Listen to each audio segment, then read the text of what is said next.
reflexionar sobre el siguiente hecho, ¿no? Cuando los mineros entran y destruyen biodiversidad, tienen además la prerrogativa de poder hacerlo, y seguramente porque no saben el valor de la biodiversidad.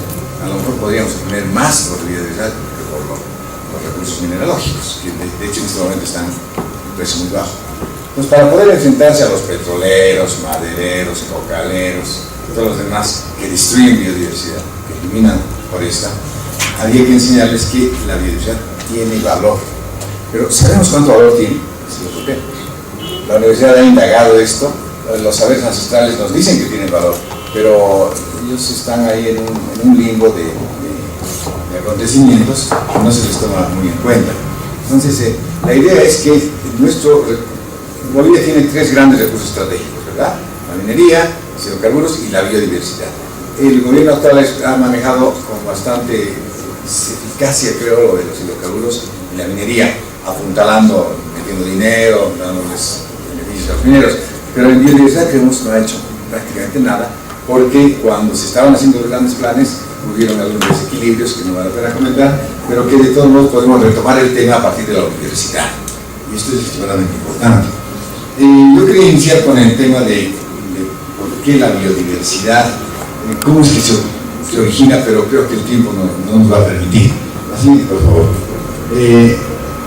Ya estas definiciones ya se han dado por completo, no vale la pena hacer también esto, lo siguiente.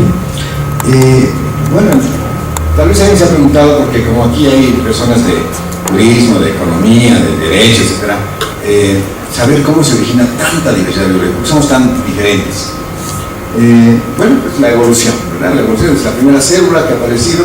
Bueno, los siguientes pasos que han ocurrido ha sido diversificarse, porque la evolución significa complejización, y la complejización no puede darse en una sola especie, tienen que ocurrir varias diferentes y que colaboren entre ellas.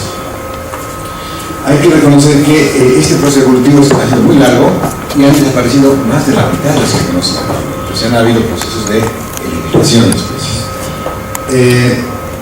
Entonces la diversificación permite que las diferentes funciones vitales se distribuyan en las diferentes especies.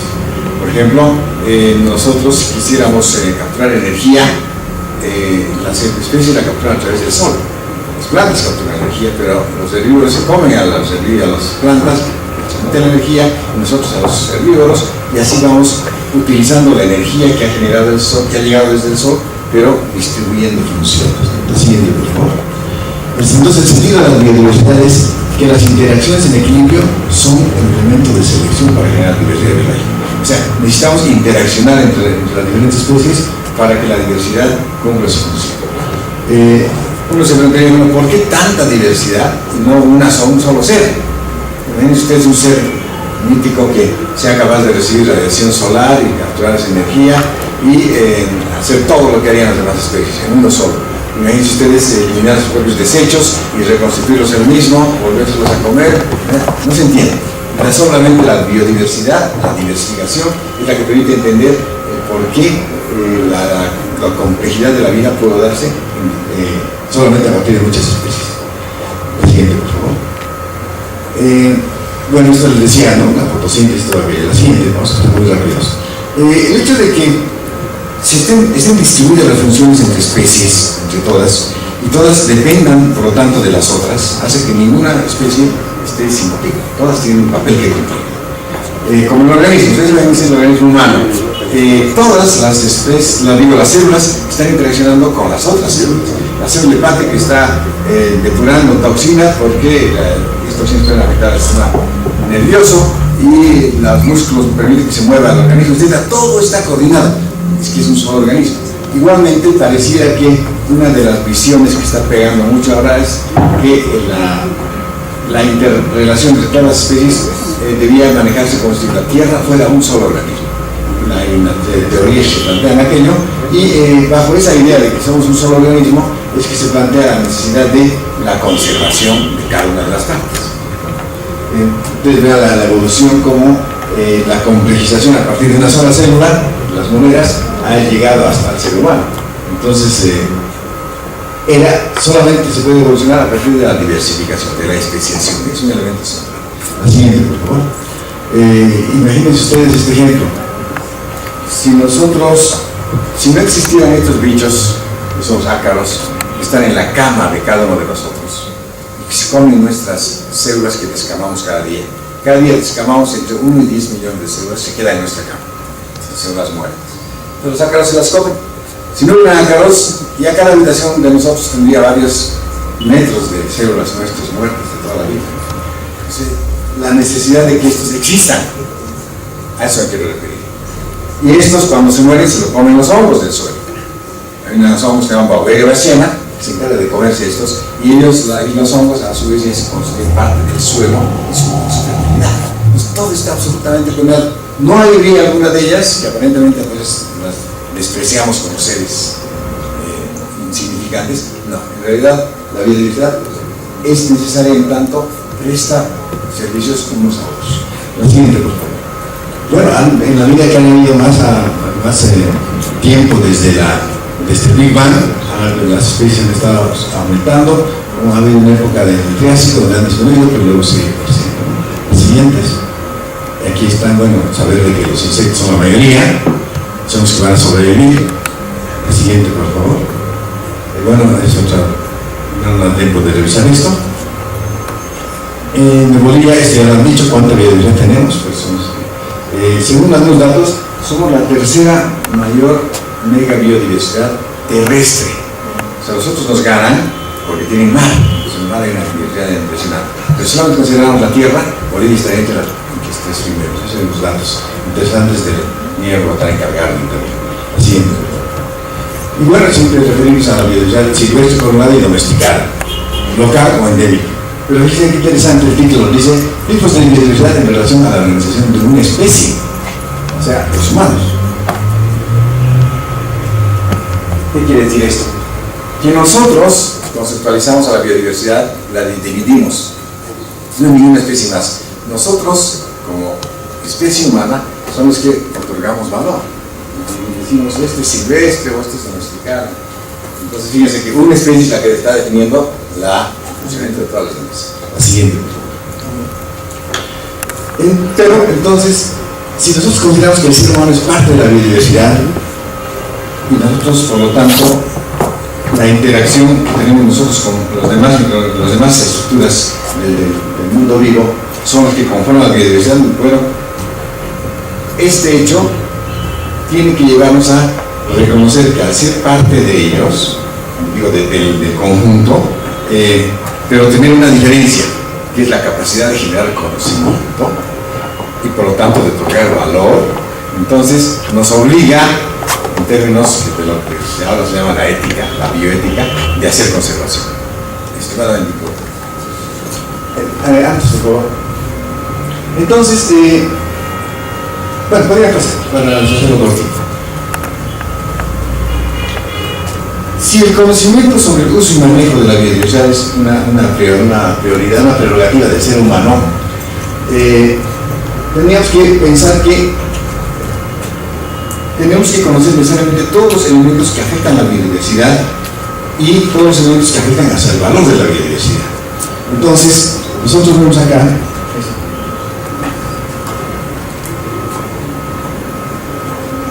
que si el ser humano ha explosionado en su proliferación últimamente, se llama la explosión demográfica, entonces el conocimiento tiene que servir para un uso manejo racional en armonía con la naturaleza.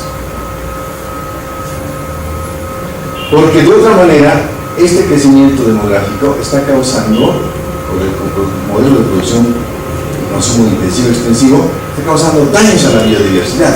Entonces aquí tenemos que, perdón, otra vez, ahí, tomar una decisión. Si nuestro conocimiento nos va a permitir hacer esto, o simplemente observar cómo el daño causa, pero seguimos incrementando el conocimiento para un modelo productivo de consumo extensivo y extensivo. Es la tan gran decisión que tenemos que tomar. Miren el crecimiento de la población a lo largo de la historia. Estamos aquí, Seguramente hay algunos autores que muestran que este comportamiento es idéntico al de las células cancerosas en un cuerpo. El cáncer que es exactamente igual y tiene una serie de mecanismos de desarrollo de daño a las demás células. Entonces pareciera que estamos teniendo un comportamiento así, son los objetos de algún otro charla. Entonces el conocimiento sobre la biodiversidad tiene dos fuentes. Los tradicionales, que no tenemos que perderlos por ningún motivo porque son de una historia de valor enorme, vamos a ver al rato, y la ciencia. Y la ciencia de distintas disciplinas. Y aquí quiero mostrarles a ustedes que son de varias carreras, este hecho, ¿no? De las ciencias biológicas, perdón. Todos tienen que ver con el estudio de la biodiversidad, como vamos a ver al rato. Y el valor de la biodiversidad, pues hay que ver con qué criterios valoramos la biodiversidad. ¿Qué criterios de valor? Bueno, hay criterios económicos y mercantiles que son los más importantes. Acá hay criterios políticos, éticos, filosóficos, científicos. Y el primer elemento nos asocia a esta premisa. Si la diversidad es un bien, podemos aprovecharlo, por lo tanto es transable y es comercializable. Entonces la visión mercantilista de la naturaleza, que está cada vez más con mayor fuerza. ¿Quién determina el valor de la biodiversidad? Pues el hombre. ¿A través de qué procesos? Bueno, antes los economistas decían que el valor del suelo, de la tierra, de las plantas, los daba el trabajo y el capital, el valor de las cosas en general, o el trabajo, el capital y el conocimiento. O decían, no, los costos de producción son los que definen el valor de algo. ¿Cuánto se produce? Pero la tierra, las plantas, pues se producen por sí mismas. Otros decían, no, es la utilidad, el placer, el criterio hedonista el que define qué tanto vale, en este caso la biodiversidad. Otros decían, no, es la demanda. ¿Cuánto el mercado hay para esto? Eso le da valor. Y es el mercado. Entonces, sin importar todo lo demás, eso nos ha llevado a manejar un criterio sobre todo de explotación del hombre y de la naturaleza y a incorporar tecnología y innovación para darle valor a la biodiversidad para el mercado. Entonces, y eso lastimosamente es así. Van a destruir bosques enteros, todo lo que pueda destruir, si no les decimos, no, esto vale. Y van a decir, ¿vale en qué? Porque mucha gente el bosque es leña, nada más. Y para demostrar ese valor, tenemos que demostrar que el mercado lo quiere. Cosa grave, es una visión extremadamente antropocentrista, una visión totalmente occidental, pero que ahí está. Otros valores, como por ejemplo los que se han mencionado antes, el valor de vida, el valor del placer que nos da la biodiversidad, el agua, todo aquello, el oxígeno que produce, el consumo de CO2, el control de las plagas y todo aquello que tiene un valor en sí, para la propia biodiversidad, no le interesa al mercado. Le interesan los productos que pueden salir y pueden comercializarse. Esa es la gran dualidad que tenemos que revisar. Entonces ahí, los conceptos de valor serían un valor intrínseco de la propia biodiversidad para sí misma y el valor comercial. Y un valor agregado que nosotros podemos dar para mejorar el valor comercial. El valor intrínseco requiere un análisis de valor en sí y del valer, porque se ha estado hablando hace un momento. Por ejemplo, elementos de la cadena trófica. Esta planta vale en tanto para la propia biodiversidad, no para el valor comercial. En tanto es un alimento de esta otra especie y ese es de otra especie, la cadena trófica. El continuum bioquímico, ¿verdad? Muchos productos que se van complejizando, muchas moléculas que se hacen más complejas, se hacen en diferentes especies. Hasta aquí se complejiza así, luego se hace más grande, más complicada, pero es porque pasa de una especie a otra. Hay un continuum bioquímico, hay un continuum farmacológico. Las plantas fabrican productos que regulan nuestro funcionamiento, como alimentos, como plantas medicinales. Los ciclos famosos que hemos dicho, el ciclo del agua, el ciclo del oxígeno, del carbono, del nitrógeno, del fósforo, los oligoelementos, la regulación hídrica, la dependencia funcional, todo esto son valores de la naturaleza para sí misma. Si no hubiera un ser humano, esto vale en sí mismo. Pero aparece el ser humano y le otorga otros valores, ¿verdad? Y algunos por los cuales puede aprovechar la biodiversidad del paisaje, la recreación, la humedad del agua, etc. O inclusive para la sobrevivencia, algunos factores bióticos que le permiten fabricar cosas. El tema de las flores, las abejas, las mieles, la polinización, todo lo que se ha visto hace un momento. O sea, hay elementos de la biodiversidad que valen sin intervención nuestra y otros que tenemos que intervenir para poder agregarles un poco más de valor. fíjense el valor extrínseco que puede obtenerse. Todo lo que se está viendo con aplicaciones de trabajo y conocimiento, perdón, instrumentos, herramientas, vestido, viviendas, una cantidad de elementos que hay que vamos a ver al rato con más precisión. Entonces, el conocimiento, como una primera conclusión, para darle valor a la biodiversidad, aparte de su valor intrínseco y un valor que podemos encontrar en ella sin intervención, hay un otro valor que tenemos que darle que requiere conocimiento. Este conocimiento, ¿no? Nos permite decir, bueno, si el ser humano es parte de la biodiversidad, el ser humano es el que genera conocimiento, entonces la biodiversidad se conoce a sí misma a través del ser humano. Es una primera premisa que es importante. Entonces la relación del hombre y la naturaleza puede ser diferentemente conceptualizada a partir de esa visión, de que la naturaleza se conoce a sí misma a través del ser humano. Existen componentes más valiosos que otros, depende de los mercados, ¿verdad? Una vez que el ser humano ha otorgado valor. Esto sirve más que este otro. Pero si hablábamos solamente de la naturaleza, sin intervención humana, todos los componentes tienen un valor. Esto creo que no vale la pena ver, son temas demasiado comerciales, ya no creo mucho tiempo. Ya se ha visto aquí los recursos genéticos, cuánto valor pueden tener las variedades de papa, de maíz, etcétera, etcétera. Y hay una serie de criterios que se pueden utilizar como parámetros, no vamos a ver ahora, es muy largo. Y los recursos biológicos igualmente, hay una serie de elementos que nos permiten asegurar valor. Esto maneja mucho los economistas, la utilidad prevista, la inversión calculada, etcétera, etcétera.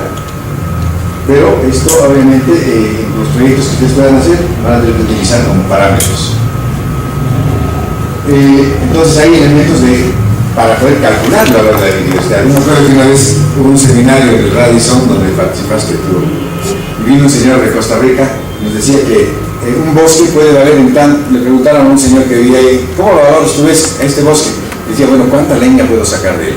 Y le preguntaba a otro señor, ¿cómo lo valora? Bueno, depende cuánta plata me puedan dar de él si voy a venderlo como aeropuerto para hacer hoteles. Pero esa es la única valoración, no por las especies que estaban adentro y los servicios ambientales que brindaban. Por eso es que el tema de oferta y demanda en este caso parece ser extremadamente importante ya en esta visión mercantilista de la naturaleza. Y el tema del conocimiento como valor, el conocimiento indígena en este momento se está perdiendo y que habría que pensar en la posibilidad de recuperar, tendría que ser de dominio público para algunas tendencias, otros dicen no, tendría que conservarse en las propias comunidades porque tiene valor en sí mismo para poder hacer un manejo adecuado en cuanto a uso y aprovechamiento. Entonces aquí hay una serie de cosas que hay que todavía discutir, hay tendencias en ambos sentidos.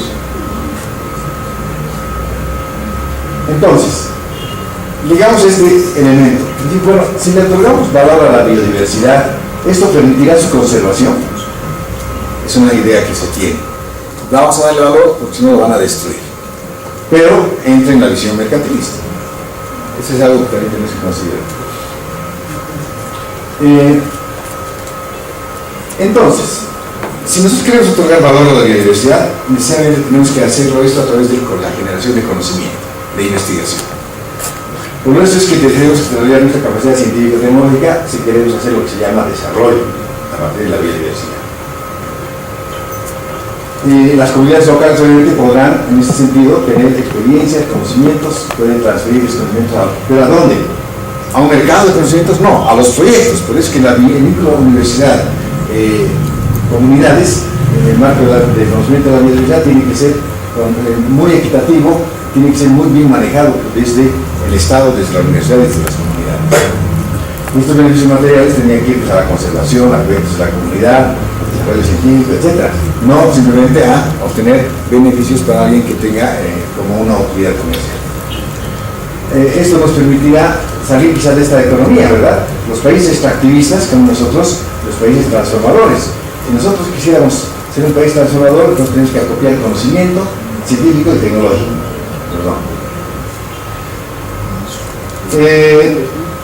No se olviden ustedes que nosotros somos países de biodiversidad ricos en genes, pero los países que no tienen genes, Japón por ejemplo, tiene son ricos en tecnología. Es a través de una transacción entre ellos y nosotros, que podríamos darles genes y ellos tecnología, pasando el tiempo, ellos van a adquirir genes para su propio desarrollo.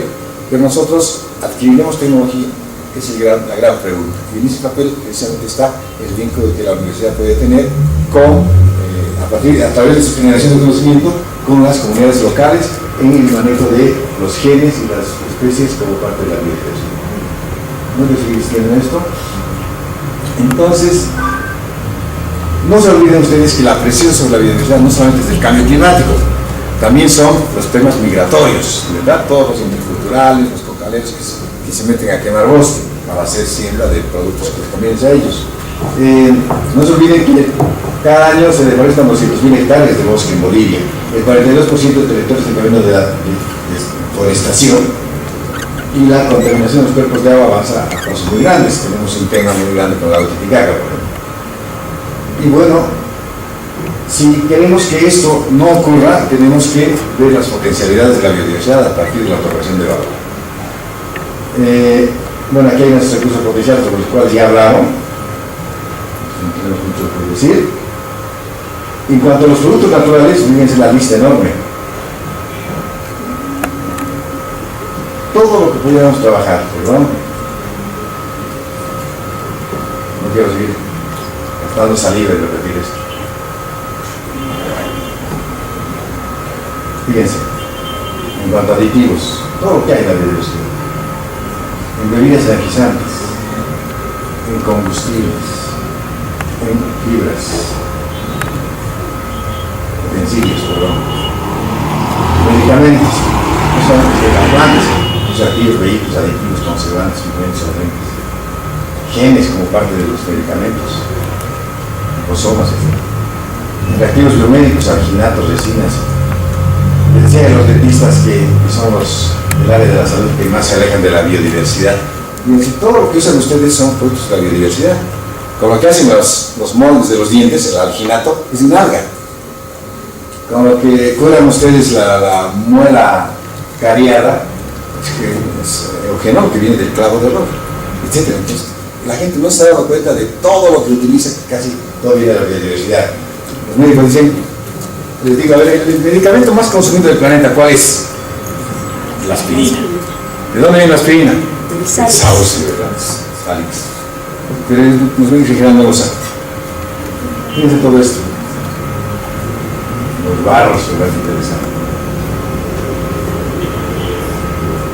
El carmín de la cochinilla, el ácido carmínico, para las chicas que usan lápiz labial, que por cierto es una anticancerígena muy potente. Cuando nunca hay cáncer de labio en las mujeres, usan que se pintan desde boinas.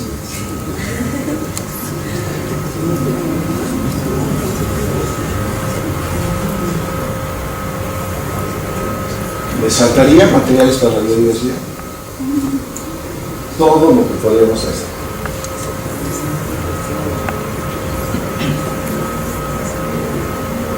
De cada uno tendría que haber una tesis doctoral.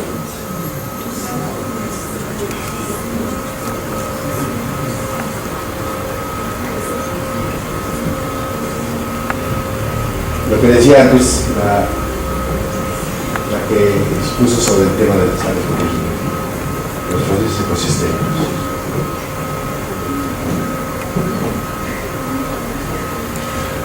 Recuerden ustedes que la industria farmacéutica es, después de las armas, la más poderosa del mundo y está buscando también recursos en la biodiversidad. Medicamentos que se han hecho en Bolivia, miren, con nuestra biodiversidad tan enorme, apenas hemos sacado 5. Pero están otros en desarrollo en la universidad también. Todos estos también se están investigando. Hablar de plantas. Pero aquí tenemos algunos que ya están en camino. ¿Qué hay que hacer entonces? Conservamos, pero para eso requerimos otorgarle valor, no nos queda otra.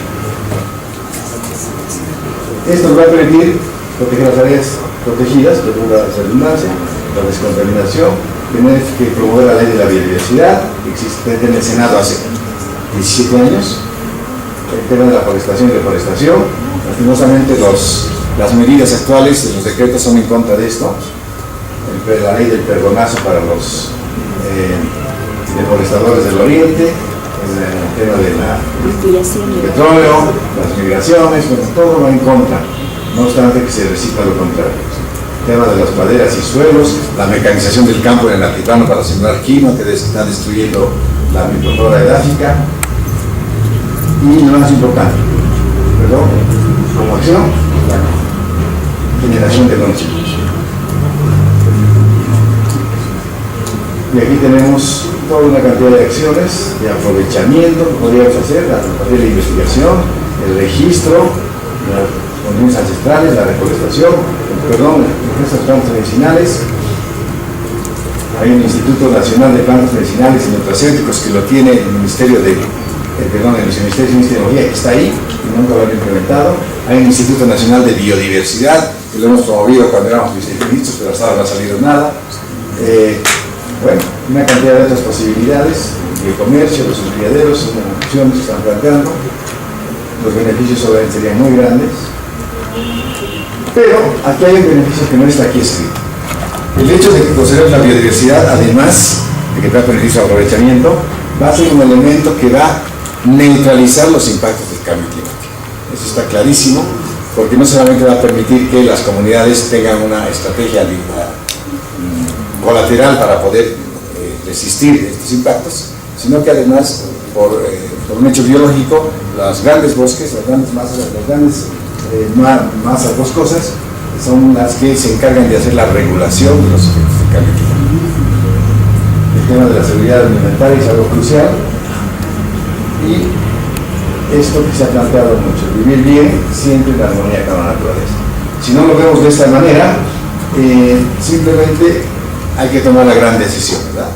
O nos convertimos en un país desarrollista, extractivista, que va a sacar todos sus recursos naturales hasta que se agoten, o utilizamos nuestros recursos para darle el valor agregado y modificar este patrón de desarrollo.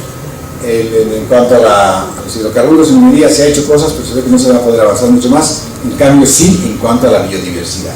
Lo hemos visto con todos esos elementos, y este sería entonces el nuevo modelo de desarrollo que estamos planteando desde la universidad, con las grandes propuestas de política de Estado que ya les hablado el doctor Cruz Zapata el primer día, y en el cual la biodiversidad, particularmente, yo creo que juega el papel central.